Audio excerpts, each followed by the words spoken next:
বেগম খালেদা জিয়াকে জোর করে বাড়ি থেকে বের করে দেওয়ার নেপথ্যে ছিলেন সেই শেখ মামুন খালেদ। প্রতিরক্ষা গোয়েন্দা মহাপরিদপ্তরের সাবেক প্রধান শেখ মামুন খালেদের 5 দিনের রিমান্ড মঞ্জুর করেছেন আদালত।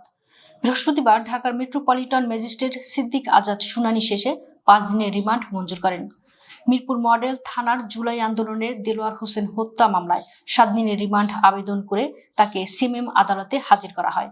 বুধবার মধ্যরাতে রাজধানীর পল্লবী থানায় নিজ বাসা থেকে তাকে গ্রেফতার করে ঢাকা মহানগর গোয়েন্দা পুলিশ। বৃহস্পতিবার তাকে আদালতে হাজির করে গোয়েন্দা পুলিশের এসআই কফিল উদ্দিন জিজ্ঞাসাবাদের জন্য 7 দিনের রিমান্ড আবেদন করেন। আদালত উভয় পক্ষে শুনানি শেষে 5 দিনের রিমান্ড মঞ্জুর করেন। অভিযোগ রয়েছে 2010 সালের 13 নভেম্বর ঢাকা সেনানিবাসের শহীদ মইনুল রোডের বাড়ি থেকে বেগম খালেদা জিয়াকে বের করে দেয় তৎকালীন আওয়ামী লীগ সরকার।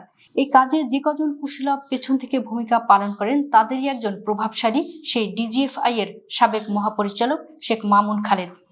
বেগম খালেদা জিয়াকে মইনুল রোডের বাড়ি থেকে উচ্ছেদকালে তিনি ঘটনাস্থলে উপস্থিত থেকে সবকিছু তদারকি করেন। ঢাকা মহানগর গোয়েন্দা পুলিশ এ ব্যাপারে তাকে জিজ্ঞাসাবাদ করবে। এছাড়া অবিভক্ত ঢাকা সিটি কর্পোরেশনের কাউন্সিলর চৌধুরী আলম সহ অসংখ্য গুম খুনের পেছনের মাস্টার মাইন্ড হলেন মামুন খালেদ। এছাড়া ডিজিএফআই এর আয়নাঘর গড়ে তোলার অন্যতম কারিগর হলেন মামুন খালেদ। এসব বিষয়ে তাকে জিজ্ঞাসাবাদ করা হবে বলে গোয়েন্দা পুলিশের এক কর্মকর্তা জানান।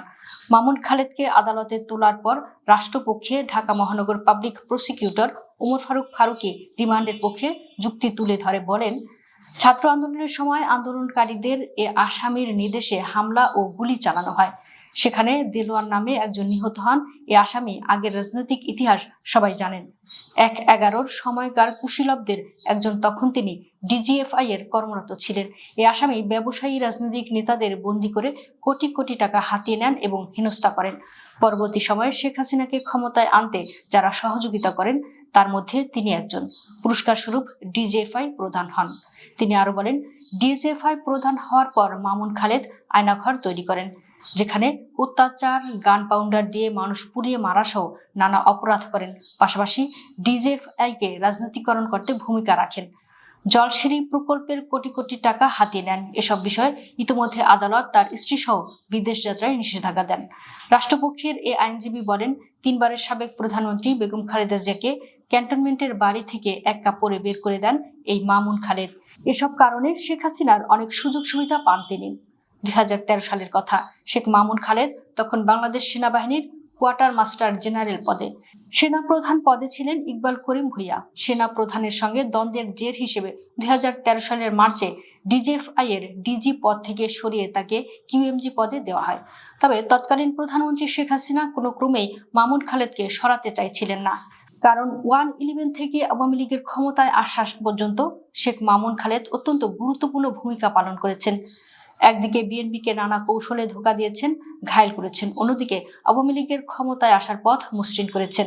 অবৈধ ভিওআইপি ব্যবসা ওই সময় অত্যন্ত রমরমা। শেখ মামুন খালেদ ডিজিএফআই এর গুরুত্বপূর্ণ পদে থেকে অবৈধ ভিওআইপি ব্যবসা থেকে শত শত কোটি টাকা হাতিয়ে নিয়েছেন। এই অর্থ শেখ হাসিনাকেও নির্বাচনের সময় দিয়েছেন। এতে মেজর জেনারেল অবসরপ্রাপ্ত তারিক আহমেদ সিদ্দিকেরও সমন্বয় ছিল।